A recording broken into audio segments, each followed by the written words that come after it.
So, Dan, we were just talking about it here. Record breaking news. And if by the time you're watching this, if you're live with us now, maybe you haven't seen this yet. Maybe you've already seen it if you're listening to this a day or two later. The Los Angeles Lakers have sold. Jeannie Buss sold the Lakers. Now, apparently, she's still going to be the governor. Remember, they call their owners governors, but like kind of like head of decision making for a while. Yeah. For $10 billion, largest North American franchise sale ever. And my immediate thought went to your team, to my team, to the New York Giants, to The Yankees. these franchises, the Yankees, to these Yeah. franchises that are still family run in today's day and age.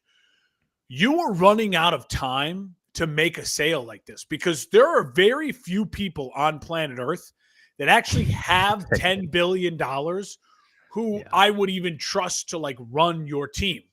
And I honestly think if the Lakers are worth 10 billion, I think the Bears are somewhere in that 8 to 9 to maybe 10 billion, especially since now they have their own land for their stadium. I would say the Pittsburgh Steelers are probably right up there as well. Would be right in that record-breaking category.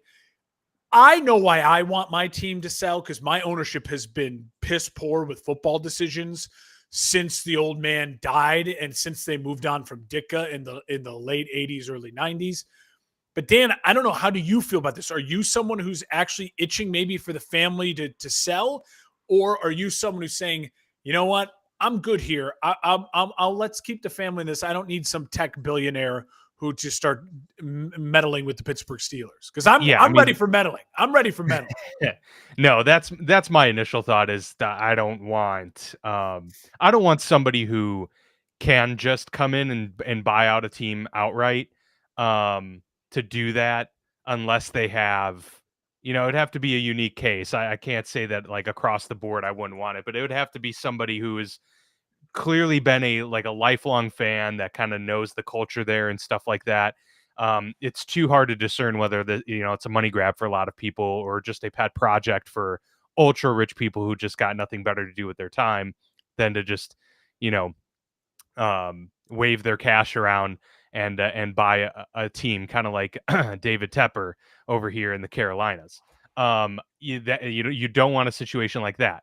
A situation like a Mark Cuban, that would be a little more palatable in Dallas, and he was clearly passionate about making the team good and bringing it to relevance. But we've seen too many examples of the Dan Snyders, David Teppers of the world for me to really be interested in that space. Plus the Rooney family, despite them being a little bit removed, I think at times from understanding what the game has evolved to be and what's needed, I still appreciate, how they do business, and the type of culture just resonates with the community there. So I would be in favor of them staying unless it was really for the right specific buyer. Now, Mark Walter, who bought the Lakers, he bought the Dodgers in 2012. Since then, 11 NL West titles, 4 World Series appearances, 2 World Series wins. And that's because they spent money. It's his group. It's the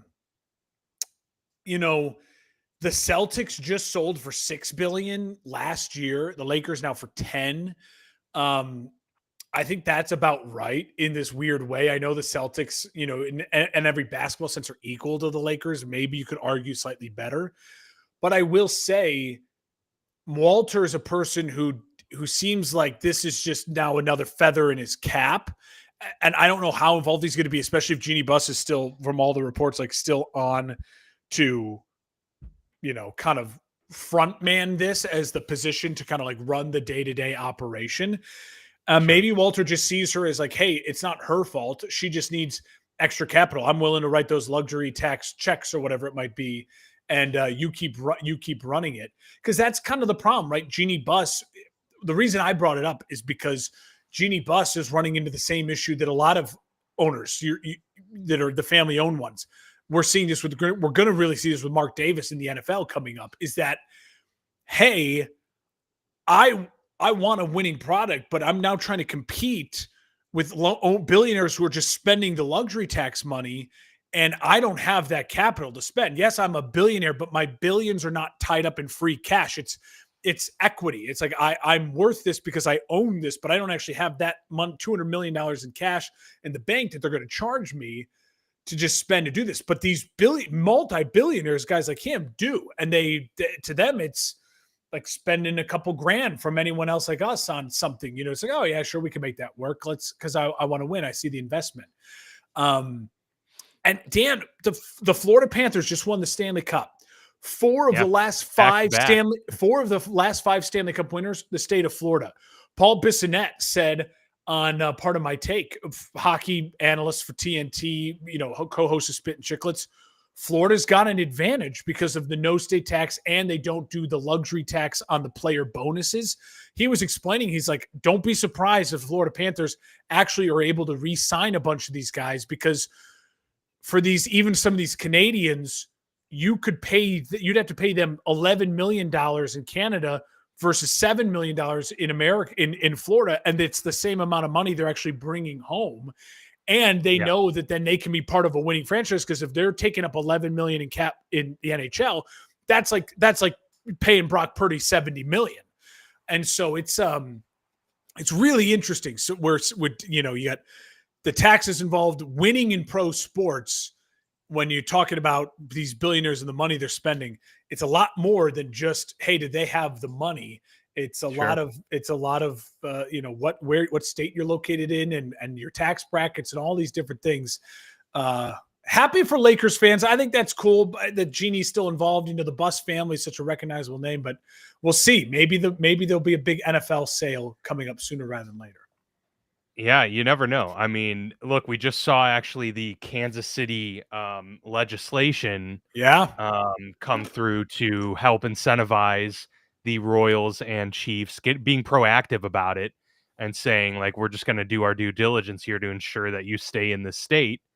And so, yeah, I mean, not only are franchises growing in Kansas wants worth, them bad. Kansas wants them to move across the state line so bad. Yeah, I'm sure. Absolutely. Kansas needs a pro team, and that's would be the easiest one to grab. But yeah, there's a lot of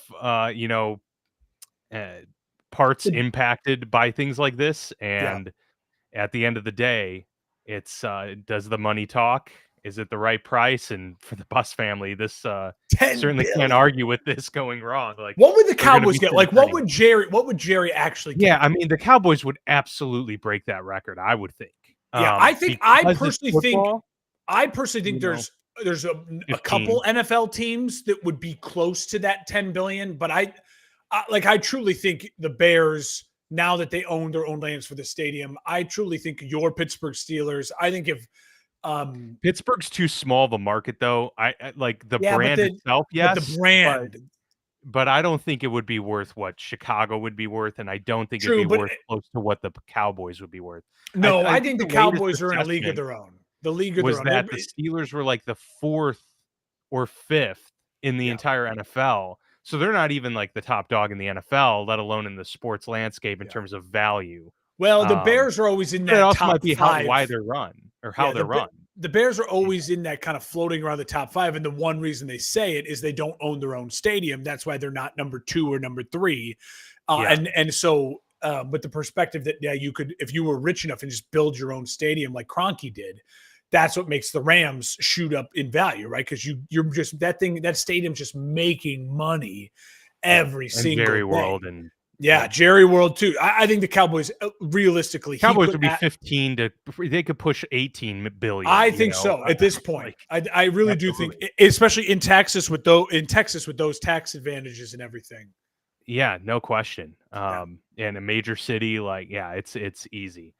All right, well, we've got a couple things to talk through today. Obviously, the big thing is the list that we're going to go through, the top wide receiver ones in the NFL, and then we'll talk through maybe the bottom 5 or so as well. It's a reminder that this is wide receiver ones, so no T. Higgins eligible for this list, no Devontae Smith eligible for this list. Jordan Addison. No Jordan Addison. Yeah. So there's, that's what's going to make this a little bit more interesting, a little bit more challenging of a discussion, but looking forward to it. before we dive in, Mark, should we go through this odds Yeah. thing real quick? Uh, Because this is kind of fun, and I want you to talk us through it. I'll so, share um, the so screen for the viewers. I sent this to Dan because um they were talking about it on Pardon My Take, which, as you know, if you listen to this show, I'm a diehard listener of. And the thing I thought that was really interesting is that they were talking about how if the Indiana Pacers right now, they're in the NBA Finals, they're down 3-2. But if the Pacers win the NBA title, they'd have like the third or fourth longest odds to start a season to ever win a title. The Pacers, before the season started, were at plus 6,600 to win the NBA title. So, in order to put that into football odds, I was like, oh, okay, that gives me an idea. What are some of the teams that are at plus 6,000 or more? So, this is about what the Pacers would be. So, if you scroll up to the top, I think it Well, starts with the these are not eligible.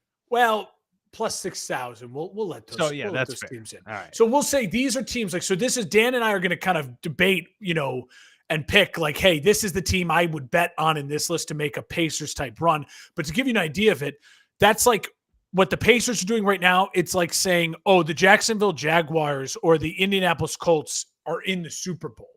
Yeah. Teams that we right now think don't really have a strong chance. The only team, if you scroll down, it's not on this list, I couldn't get them all in one, Yeah, is the down Saints. The here. Saints have the worst odds at plus 40,000. I don't think either of us were picking the Saints. I'm not taking that. No, So sir. Dan, I'll give the floor to you. What was the team that jumped out to you? Say, listen, if I had to put a sizable amount of money, amount of money that you don't want to lose on this bet to do the Pacers, what would you choose? To me, my initial gut instinct was to say the Jacksonville Jaguars. And that it was twofold because I think it's a fairly easy division for one. So you could see them winning this division this year. I wouldn't be shocked or surprised. I expect Houston to win it, but I wouldn't be shocked if Jacksonville ended up winning. And then you get into the playoffs, and yes, you got to get through the slog that is the AFC with the Mahomes, the Allens, the Burrows, and Lamar Jacksons. That's really tough. But of all the quarterbacks that we see here available on this list, I still believe in Trevor Lawrence. At the end of the day, especially when we're talking about put up against any quarterback that we see here, maybe Tua in terms of like consistency. So I just think the talent is there. Yeah, it's a first-year head coach, and so we'll see what happens. But this offense, I expect to be very good and very potent. So yeah, if there's some team that could, catch lightning in the postseason and go on this, put up 30 a game, I think it would be Jacksonville. Listen, I don't hate that. So my initial reaction is like the only team I actually would have throw money on as a flyer would have been Seattle. And my thought Right. was my thought process on that was I'm looking at the NFC teams. And look, if you look at this list, there's not a lot of NFC teams. It's Seattle, Carolina, and the Saints. Like this is And well, the the Giants too. Yeah. And so you're looking at majority of those teams being AFC teams, and I don't blame them because in the AFC, you have to, if you're one of these teams in the AFC and you're trying to say, as a Dolphins fan, let's just use the Dolphins for example. Hey, I'm a Dolphins fan right now, and I'm like, dude, we can make a run. We can make a run. You've literally have to hope Lamar, Allen, and Patrick Mahomes all somehow, either with injuries or cannibalizing each other, you have to hope you're not playing any of those three in an AFC title game. And I don't see how it's possible that Lamar, Mahomes, or Allen is not playing in an AFC title game. One of them is going to be there, right? Most likely it's both of them, like two of those three, right? So you got to be saying to yourself, we have to either have already gotten through Lamar to get to Mahomes in an AFC title game or some sort of massive break going your way. In the NFC, if I'm Seattle, I say, okay, maybe I'm a wild card team that gets a favorable matchup against a division winner maybe you play you're the winningest wild card, so you go to Atlanta because Atlanta somehow steals that division. And then, but they're the fourth, you know what I mean? And you can beat up on Michael Penix and your defense plays well. And then you get a favorable matchup against a lower wild card seed that upsets someone else. And then you get a huge home field advantage that Seattle has. And then you play Detroit in an NFC championship game and Sam Darnold doesn't poop his pants this time out. You know what I mean? Like, so it's still a lot to try to convince yourself it gets there. But Dan, I mean, they always like at the end of the day, if you want to like forecast the worst possible situation for these teams, it would be Seattle going on the road to Philly, in the final game. How do you feel about that versus Jacksonville going on the road to Kansas City? I would agree with you. I'd probably lean Seattle. Seattle has a better chance, but I don't know. I mean, like, I don't know if I trust Seattle to like put up enough points. Whereas at least I could see the plausibility of it being like a disgusting shootout in Kansas City, something like that. Well, and honestly, if Jacksonville got to that point where they're in the AFC title at Kansas City, it's because Trevor Lawrence has had a really great year. Yeah. And if he's had a really great year, then he still, we think, has a really, really high ceiling. And if Sam Darnold gets Seattle to an NFC title game, well, we just saw Sam Darnold have a really great year and poop his pants in the playoffs. So maybe I'm convincing myself that he's learned that lesson, and so now he plays really well. Or maybe I'm saying, listen, I've seen Sam Darnold in the playoffs, and is just not good. Well, but what's not lost on us here either is you're getting plus 6,000 odds. I'm getting plus 9,000. True, you are going deeper. A lot more. And if we eliminate the 6,000s, because I think New England also, there's a fun case for New England, to play this game. Yeah, I would say the Raiders. I would go the Raiders over Jacksonville purely because I think Pete Carroll. Like I have Pete Carroll. Yeah, but you're in that Tom division. Brady again. So you're going to hope that you have to hope that you're a wild card team that either then Kansas City or the Chargers had a kind of disastrous injury. Or are you going to bet on that? That's kind of the point of the exercise. But are you going to bet on that? No, that's why I copped out and chose Seattle. Yeah, but it's also, but that's why I also think this is so interesting. I know if you're a football fan who just doesn't watch the NBA, I'm a diehard NBA playoffs fan. I've been watching the playoffs through the whole way. I've watched every game of the NBA Finals. I can't wait for tomorrow night, Game 6 in Indy. Tyrese Halliburton's out. It just goes to show you what the Pacers did this year. It's quite impressive. And also, Dan, what's funny is the Pacers were in the Eastern Conference Finals last year against the Celtics. Now, they lost in 4 games, but they re-signed Pascal Siakam and added some players and NBA odds makers, because it's so NBA is just so top heavy, was like, oh yeah, the team that made the Eastern Conference Finals last year, it's like they were kind of like the Titans. Remember that year the Titans were like made the AFC title game or whatever? Yeah. And then it's like the next year it's like, oh well, yeah, they're still like plus 6,000 odds. They're not gonna. That's kind of what it would be like. They were.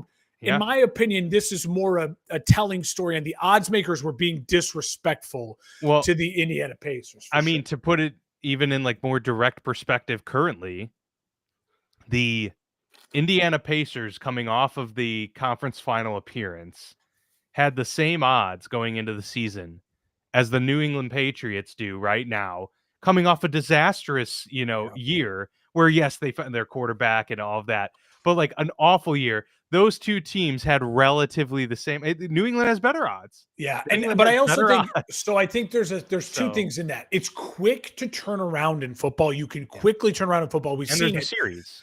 And there's no series, right? It's one game, and anything can happen in one game. Eli Manning proved that twice. So yeah, it's just, I thought it was a fun exercise, again, just mainly for NBA. Definitely. If you don't watch NBA, to show you, hey, if you've heard of what's going on with the NBA Finals, I know the ratings haven't been great or whatever, because I don't know why. It's great basketball. It's really fun to watch. SGA and the Thunder are really fun. But it's wild what the Pacers did as far as defeating the odds, but maybe not so much. And maybe it's more the odds makers just really underestimated the Pacers. Yeah, that very well could be as well. But that is a fun exercise. If I could bet and was a betting man here in South Carolina, I would not hesitate to put, $10, $15 down on one of these one of these options. Oh, Why not? Cozen, yes, you'll give us the one game. Dan, can I quickly just list also too, like, some of the, I know this is so dumb because it's like, why are we talking Super Bowl odds here? But that's what the offseason's all about. Let me give you a team, and I want to see how close, to 6,000. So the Patriots are that, Yeah. Seattle 6 + 6,000. Let me give you a team, and you tell me how close you think they are to that plus 6,000. Okay. Yeah. The Dallas Cowboys. Man, I If you were mean, the odds makers, how close to that plus 6,000 would you be? I what would I put them at, or what do I think they did? Well, I'm kind of I'm a I'm mix of guessing both. what they did, right? So I think I think the Cowboys are probably plus 5,000. So again, this is Vegas. Vegas knowing that they're just going to milk Cowboys fans. They're plus 3,900. They give the Cowboys a better chance to win the Super Yikes. Bowl than your Pittsburgh Steelers, than my Chicago Bears, and then the Atlanta Falcons, New England Patriots, Arizona Cardinals. So the Bears at 4,300. This is FanDuel. Pittsburgh Steelers 4,600. Cardinals 4,300, and then at Falcons 55. And then you get into the 6,000s. So the line of demarcation, in my opinion, is where it's like Tampa Bay's at plus 2,800. The next team below them is Dallas at plus 3,900. So Tampa and up are teams that Vegas Jeez, is really? That's the Vegas is being a little big like cautious with. Okay, it's like these are teams I think could make real playoff runs, and that's yeah. Minnesota plus 2,200 is, I think, really bad odds. What? Again, that's What? them. They're believing in JJ McCarthy, Because Minnesota. no one is anyone minus? No one would be. I wouldn't think No, no, anyone no, would be no. minus, right? Yeah. Baltimore, and Buffalo are at plus 700. They're the favorites this morning. Kansas Yeah. City's at plus 750 with the Eagles. So four teams at plus 750. Bet $10, win 75, or 700 with the Bills and the Ravens. And then there's a drop off. The Lions at plus 1,000. Another considerable drop off. The Rams at plus 1,900 and Commanders at plus 2,000.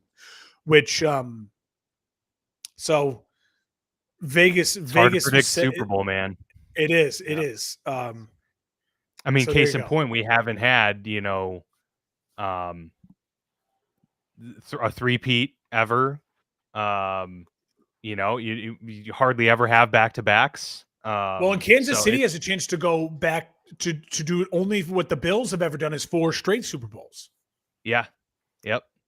Yep. It's just hard, man. There's too much volatility in the sport. And you need a wide And receiver number 1 to get there. yes, absolutely. A perfect segue into the list portion of the show, breaking down the wide receiver ones. This was definitely interesting. Again, reminding everyone this doesn't count the wide receiver twos on the team, even if a T. Higgins would certainly be among the top 32 Yeah. in the NFL. He is not a candidate for this list, and so on and so forth. Mark, you went first the first two lists. You mind if I take a crack at Go. Yeah. kicking us off here Or we start with with wide top receivers? fives. I don't think we'll have too much disagreement with the top five. There might be like one guy that we All right. swap I'm out or interested. something like Okay. that. I think the bottom's like really, really interesting because I felt like I had 13 candidates that I was kind of like messing around with. There were some that were, locks. But then like when it came down to like the, I 29th had and 10 names. 28th. I had 10, so I wasn't too far off from you. Yeah. Number one for me, I have Jamar Chase. I do think he's the best in the NFL because he's now been the most consistent at producing massive games. When he first came into the league on the heels of Justin Jefferson, Jefferson was the one who was putting up consistent massive numbers, and Chase was really boom or bust.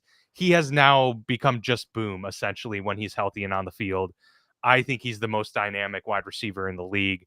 And so, pair that with having Joe Burrow as his quarterback.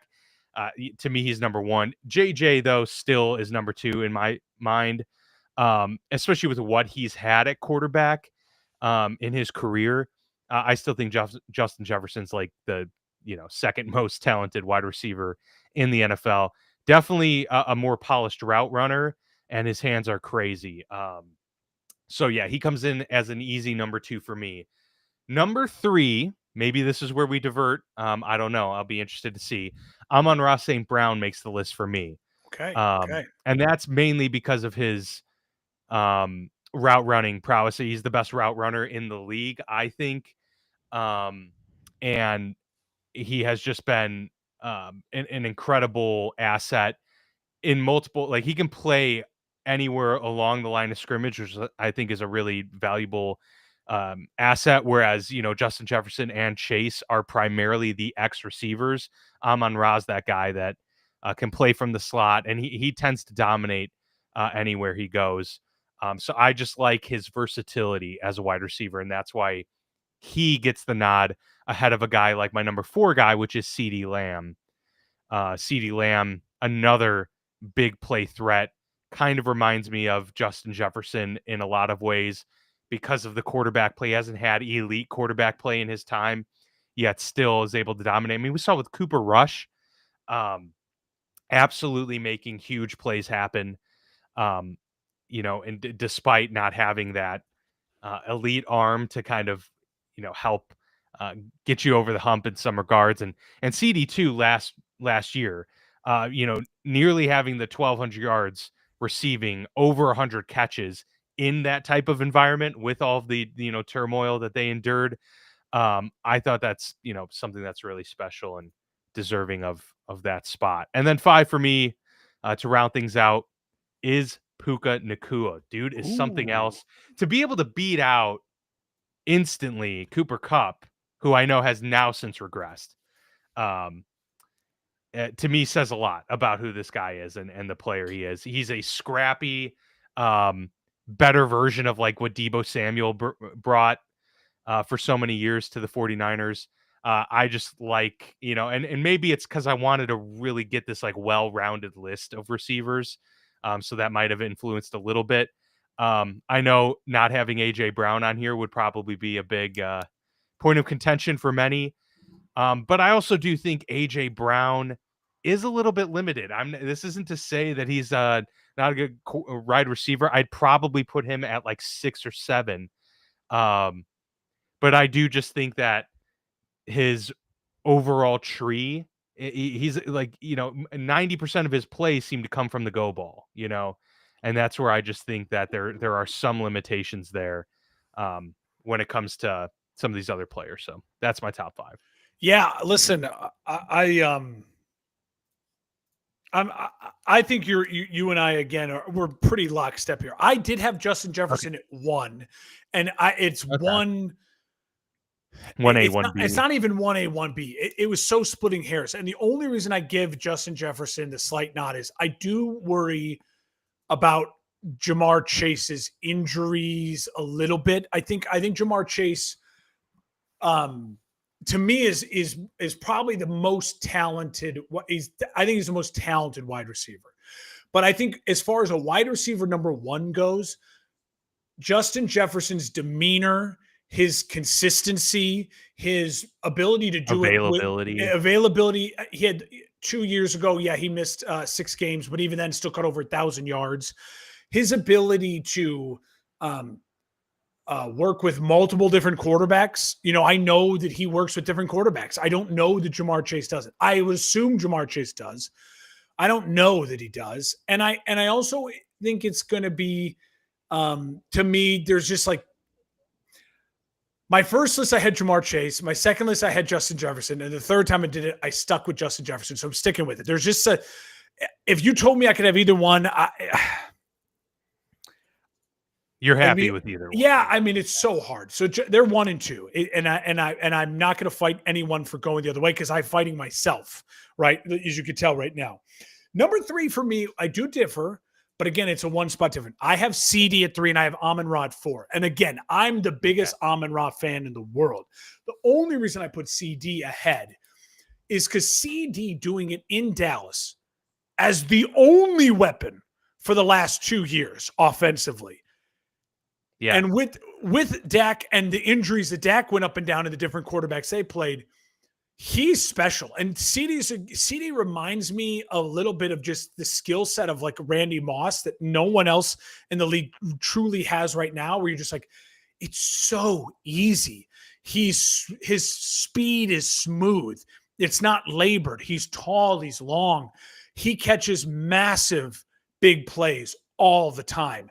And Amon-Ra St. Brown, on the other hand, as a wide receiver number one, CD is more to me of a prototype. Is like, that's a wide receiver number one. Amon-Ra is the modern NFL 2025. Like, anyone could be a wide receiver number one because it's so much more open and things like that. So I think there's a little more history for me that leans towards CD's body type, his play. He's an X receiver, goes over the top, deep post routes, bombs. Where Amon-Ra, it's a little bit more of this modern NFL where it's like, get him a bubble screen with space, and that's just going to run over 5 people. And he's going to, and he's also really crisp on like a 3rd and 5 at running an amazing route and getting himself open. I love Amon-Ra St. Brown. But again, if I have Amon-Ra St. Brown on my team, the next thing I think is, shit, I need a Jameson Williams. I need a guy who's a burner, who's like over the top, like size and speed. With my wide receiver number one, I just kind of want that settled. You know what I mean? And then I'll go find a Ladd McConkey. You know what I mean? Yeah. And Ladd's a guy who I think it's funny because he's a wide receiver number one for Chargers, but he wasn't anywhere near the bottom for me, just because again, he's like feisty, even though he's typically in my prototype offense, you'd have CD Lamb as your 1 and Ladd McConkey as your 2. So I think does that make sense? What I'm trying to say is why I preference slightly, but again, it's splitting hairs. Amon-Ra is a dog. He is an absolute dog, and I love him and his dad. Yeah, no, I mean, it makes sense to me for sure. I understand where you're coming from. I think for me, it was more about the productivity at the end of the day. True. And I guess, so it's like a flip side argument, because your point's well taken. On the flip side, from CD being the only guy, Amon-Ra was able to put up 115 catches and 1,300 yards and 12 touchdowns when they're in a run-heavy offense and with other 2 good wide receiving receivers. backs, yeah, true, and other wide receivers and an all-pro tight end, and you still were able to dominate the target share and demand that kind of attention from your offense. To me, that says something as well. And he just had the better overall season. But to be fair to CD, Jared Goff was throwing him the football the whole time, where CD is getting the ball thrown to him, Cooper Rush for half the year. So like I understand and with a Mike McCarthy offense, it's way less creative than a Ben Johnson offense. Right. And it will be interesting to see what Amon-Ra's stat line is if he plays all 17 games. I don't even know who the new offensive coordinator for the Lions is. I can't name him. That's maybe bad maybe for Matt me to admit. Patricia. Maybe they brought Matt Patricia in. Good God. The Lions bring him back to Detroit. Though they wouldn't have plus 1,000 odds to win the Super Bowl. Then I don't think so. And then all right. At five, I have AJ Brown. I put AJ Brown slightly ahead of it, number 6. So I used when he was doing these lists. At 6, I wrote Puka Nacua. So I'm with you there, lockstep. Look, PFF agrees with you too, because PFF had AJ Brown as the number 1 wide receiver in the league, and that seems too much.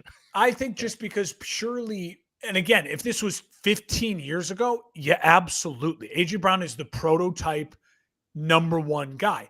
But we've seen now in the modern NFL, the Jamar Chase, Justin Jefferson body of that 6'6'1", who's just like fluid and really kind of makes catches all, wild angles, arm stretching. That's now the guy you look for is like your true number 1, the special athlete wide receiver that Odell Beckham Jr., in my opinion, kind of changed the game for. And it's no shock that then you see all these other LSU guys emerge in that prototype of what Malik Neighbors. I mean, these are the guys, Brian Thomas Jr., you're like, wow, they're just a factory now of like these really impressive 5'11" to 6'2", where they're just making these wild body catches. Where if you were a 6'2" wide receiver 15 years ago, it was straight speed, or go up and get it type of ball. It's just different. But I think AJ Brown, productivity in 2 different places, in 2 different systems, with multiple different offensive coordinators that the Eagles have dealt with, and another new offensive coordinator. he's a special player. He's a really special player. He's just in an era right now with some really elite wide receiver number ones.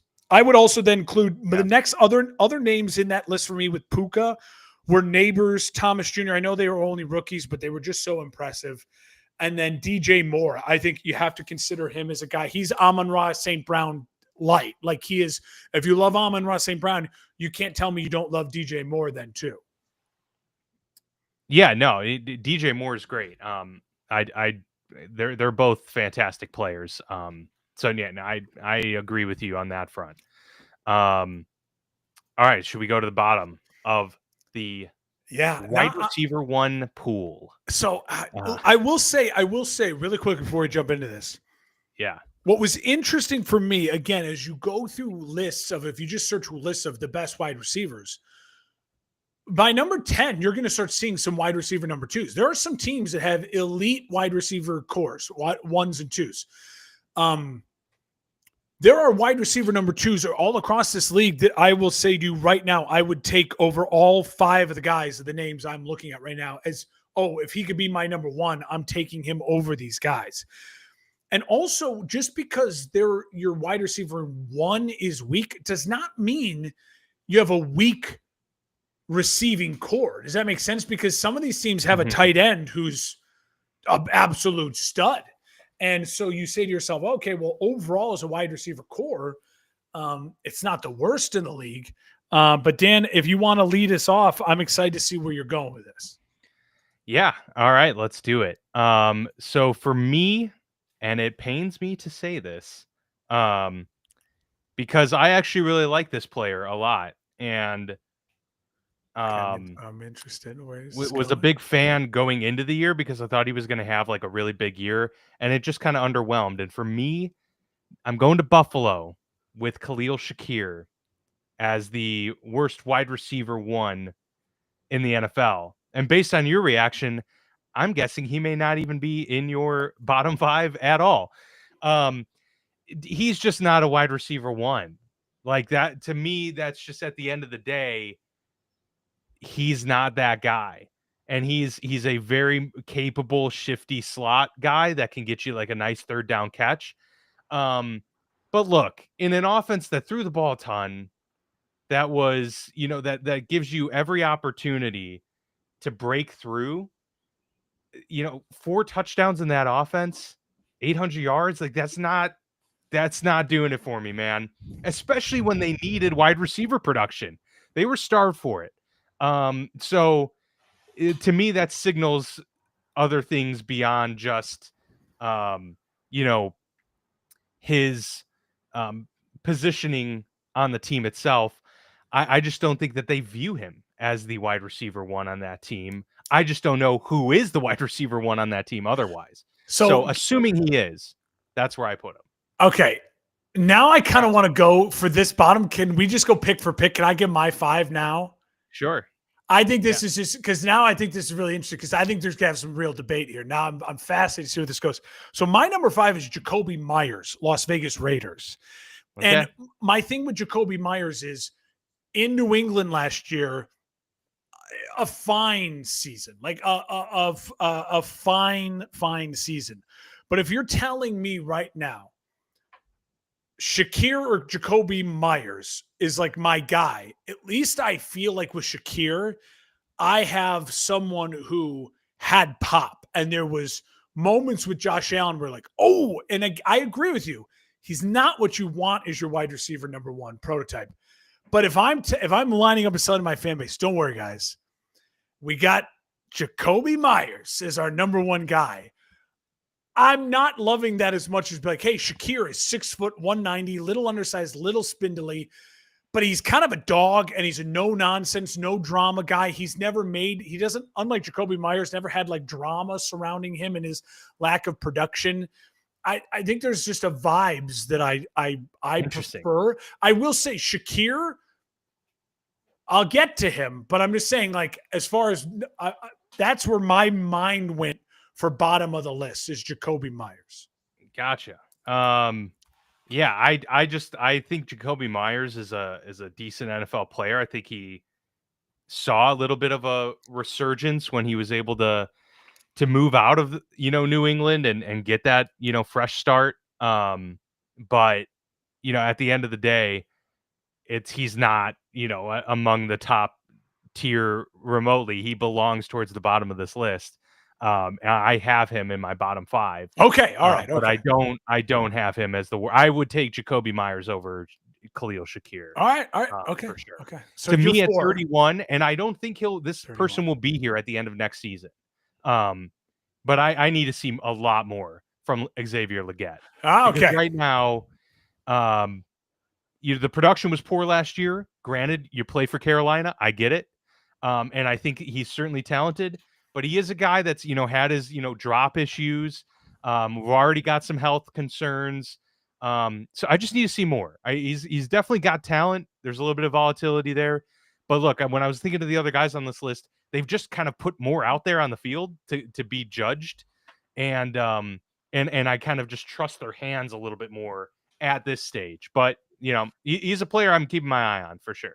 All right, less drama than I thought. I have Carolina at 31. Because McMillan from Arizona, they drafted him he'll in probably the first round, and Legette. But I agree with you, Legette / Thielen. Like, listen, if you're telling me, Mark, as a Bears fan, hey, you have no wide receivers and you get to pick one of those guys as your wide receiver number 1, I'm not feeling confident. And I'd probably go McMillan over Legette just purely for I saw Legette and I agree with you. I like the guy's personality. I like the guy's work ethic, but I was underwhelmed. And McMillan's big and lengthy, and so Carolina's got a lot to prove. I agree with you. I think by the end of the year, we could be talking about maybe McMillan and Legette is like a really fine, solid duo. But right now, they haven't proven really anything to not belong in that. All right, okay, so we're back on schedule. You're number 30.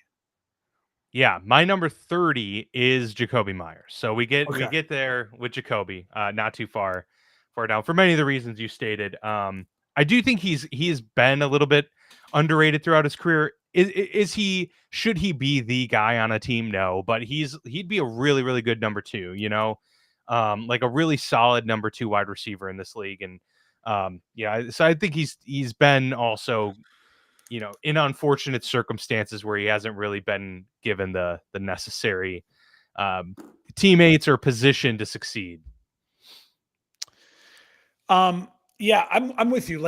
He was in New England last year. It was a fine season. And obviously we look back at what New England, now we know kind of what they dealt with and their,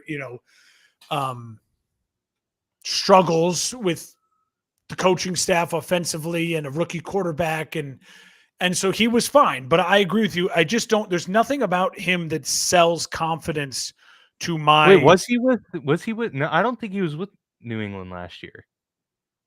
Yeah, that he's. I think this is his first year with Las Vegas. No, he's been with Vegas since 2023. This is his third season in Vegas. Who am I thinking of in New England then? Where am my brain going? Because I was looking up Jacoby Myers. Yeah, I was confused at first. I was like, wait, maybe I got this wrong. But no, yeah, he was in New England. Well, then I like him even less that he did last year. Last year. I couldn't even know where he was. I can't. Maybe you're thinking of N'Keal Harry or something. No, I don't know. Who's the other guy? Who's the one who had the blunder for New England versus the Raiders? It was horrible, and he threw the ball back. Remember, there was the fail Mary on the final. Who was the Bill Belichick's last year when it was and they threw it. I'm not confusing them. That guy's name? Thornton? No, but he was another failed wide receiver.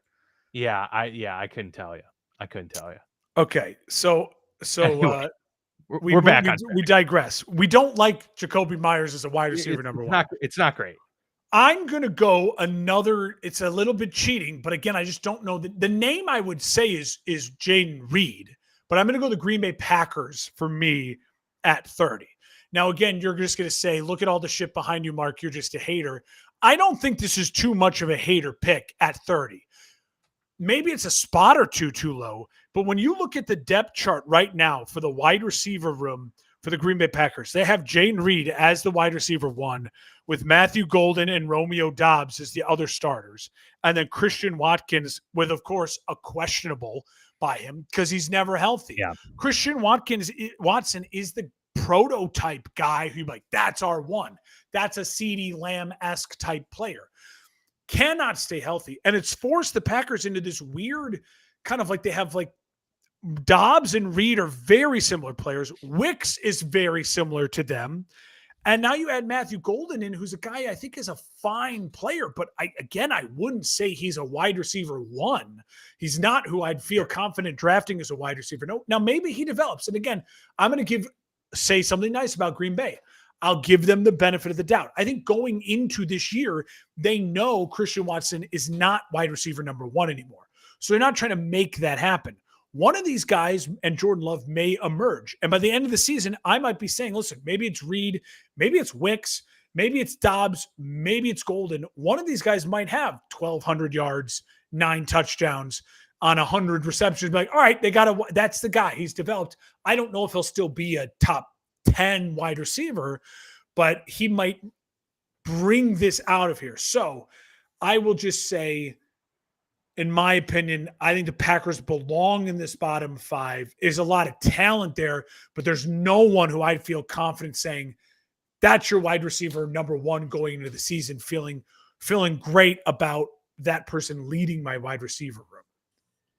We're in lockstep again because at 29, I've got Jayden Reed, who I did list as the number one, and I do think there's more meat left on the bone with Jayden Reed. He maybe isn't in the best system to showcase his talents, and you're also probably in a situation where there's too many just kind of wide receiver 2-esque players there. Yeah. But yeah, I mean, he hasn't shown to be like a true number one. They certainly don't use him necessarily that way either. And so, yeah, when it came down to just looking at some of these other wide receivers on the list, I'd say, yeah, I'd take them over him. And so I'll just give you my 28 as well, and then you can give me your final 2. This one was hard for me too, because honestly, I was flirting with Stephon Diggs to put here, to be quite honest with you. I just think the guy's kind of toast now, but we'll see. No, Rashee Rice took the spot for me. He did, because I think we're talking about like limitations as well. And when I was thinking of some of these other wide receivers, I don't think we've seen enough from Rashee Rice to have that much confidence in what he's got going on moving forward. Not let alone all of the cases that are pending, and the league is apparently not going to be issuing any sort of consequence or ruling. So it appears that he's going to be starting and playing the whole season. If he's healthy. Remember, he tore his ACL. Was it, knee injury? Well, I think he had multiple things, but yeah, it's so there's the health concerns, and more so too is he's an interesting kind of case study at wide receiver, because the way they'd used him was the quick hitting, let's just get him in space type of option. But we didn't really see Rashee Rice make any plays in the middle of the field, or 20-yard dig routes or comeback routes. He really was the bubble screen, the traditional screen, the short drag, or the go ball. And so I need to see a lot more out of Rashee Rice to feel confident in him being like the wide receiver one going forward, because I'm not even convinced that KC, sees him as their true top guy down the road. Maybe they hope that Worthy becomes a more well-rounded player and takes that role himself. But yeah, I just don't see it from Rashee Rice right now. So I love everything you just said there. I will say to you, my 29. So my second to the last pick here is Rashee Rice. So I'm really glad you were in lockstep. I thought you were like, holy smokes. No, because I'm with you. I think legally, injury now, and I think even when he was healthy, he was never like putting up numbers where like, holy shit, he's blowing up the league. Yeah. And then he got injured, or like, holy shit, he's incredible, like consistently 100-yard game, 100-yard game, 100-yard game, 100-yard game. Oh no, he got arrested. Like, the numbers were sporadic. And I also think, to be honest with you, I think there's a fairness in starting to talk about looking at Mahomes' numbers and looking at what the wide receivers and what the offense is for the Kansas City Chiefs post Tyreek Hill. I think there's some really questions about Matt Nagy as the offensive coordinator. I really think there's too much Matt Nagy influence on what the themes of the offense. Now I know it's Andy Reid, and I know that Andy Reid taught Matt Nagy everything. So you can argue, is it just more Andy Reid? We have not really seen since that first year that Tyreek Hill left, Chiefs won the Super Bowl. Second year Tyreek Hill left, Chiefs won the Super Bowl. But both times, Dan, it was a different Chiefs team. And the first year we were like, oh, it's kind of fun. Look at, they're now more dink and dunk and bubble screens. It is creative. And you're like, oh, they don't, and featured Kelsey way more. And you're like, they don't need them. They can do whatever. And then it was kind of like, oh man, they did it again with this kind of dink and dunk. But man, they did it again. Like, holy, but it barely beating the 49ers. Man, and then year 3 of it, it's like, when is Patrick Mahomes going to throw for 50 touchdowns again? Is that never? I mean, I get it. That never happens, but like, it doesn't look like he's capable. Yeah, it's not even close, right? Yeah. It doesn't look like the offense looks totally different. He doesn't look like he's capable of doing it. It now looks like a team that's a defensive team with an offense that controls the football. And a lot of the offense, if in my opinion, looks a lot like I was banging my head against the wall with Matt Nagy. It's like, we're going to bubble screen you to death and then zone running game and short outs and stuff. And it's like, and I get it. You have a guy in Mahomes who's now smarter than a lot of defensive coordinators. He's seen everything. He can make every throw. So why not just possess the ball and do that? But when you have a wide receiver like Rashee Rice and now Xavier Worthy, like this core of wide receivers is not great. And I think that's maybe so maybe it's a product of they don't trust their wide receivers, so they're going to run small, short, easy routes. Or maybe it's, I don't know what it is. Maybe they've misevaluated, and so now they don't know what to do. But I think Rashee Rice is your wide receiver number 1. I'm concerned. I'm concerned about off the field things. I'm concerned about health, and I'm concerned about production. So I agree with you 100%. I flirted with Diggs too, but. And when you said it, so Diggs I had at my 27. He was the next name. Same. Yeah. So I'm going to stick to what I actually wrote because I think this is going to make for an interesting topic. And I do think I want to know your opinion on where this guy lands because bless you, he hasn't been mentioned yet. At 28, I wrote the name Michael Pittman Jr. Mm-hmm. So what's your reaction to me saying that? Because I can make my argument, but I want to know what your reaction is. Is he in your sphere? I don't think it's outlandish. I wrote 4 spots after, and Michael Pittman was 24th for me. Okay, so I put him at 24. I would take him today over Diggs, Calvin Ridley, and Ladd McConkey. That was the grouping of players that I had coming there. Oh, I think you're missing a big name there. I think you're missing a big name. Brandon Ayuk, I think, belongs in that category. Now, I get it. He had a star season. He had a 1,400-yard, 12 touchdown. But last year, remember, he held out all camp. It was drama. Yeah, he gets paid giant money, and then starts the season, looks like crap, and then devastating the injury. So he's still not even back to 100%. And he's another offseason. So I'm worried about Brandon Ayuk a little bit. I get it. He's got more of a base. I'd probably still take him, though, over these guys. I think I'd probably take Ladd McConkey over Brandon Ayuk. I got to be honest. I don't think he's got Ladd McConkey's just like, I love him. He's like because his name's Ladd. He's Julian Edelman 2.0. He's Wes Welker 3.0. Like he's that guy. He's just fun. He's grinding. He's hungry. But Pittman's had an interesting career because he's that guy that you're constantly like, he's got it. He can clearly do this. But then there are just like boneheaded drops randomly. And just the situation he's in is also brutal. And why is he just something's not washing because he's not even getting really the targets that you would expect a true, it's not like he's on a team. It's not like he's on the Packers where they've got 3 other, at least wide receiver 2s. It's really Pittman, and then Pierce was a one trick pony, and then they brought in Downs who also had one type of thing in his arsenal. Dan, It's confusing. It's Dan, confusing to me. he's 27 years old. He should be entering his prime. Like this should be like he's built up, and now it's like last year was 1,800 yards and 12 touchdowns, and this year is going to be the same. And he's got 3 years of this prime. He's ginormous, 6'4". I mean, with Anthony Richardson, that's you can't expect it. So that's why I take it a little easy. To me, I wanted his name on this list so we could have this discussion because I think it's worth having. And I think if you look at it, he played 13 games his rookie season, 1 touchdown, 500 yards. Second season, he played all 17 games, and he had he's building something, 1,000 yards, 6 touchdowns. Then 2022, played all but 1 game, 16 games, 925 yards, 4 touchdowns. Okay, that's weird, but all right. Quarterback issues. Now they got Shane Steichen. They're going to figure this out. 2023, first year with Steichen. Okay, it's back to what we expected. 1,100 yards, but only 4 touchdowns. Yeah. And then for a huge-bodied guy who should be like a red zone, dominant type of player. Last year,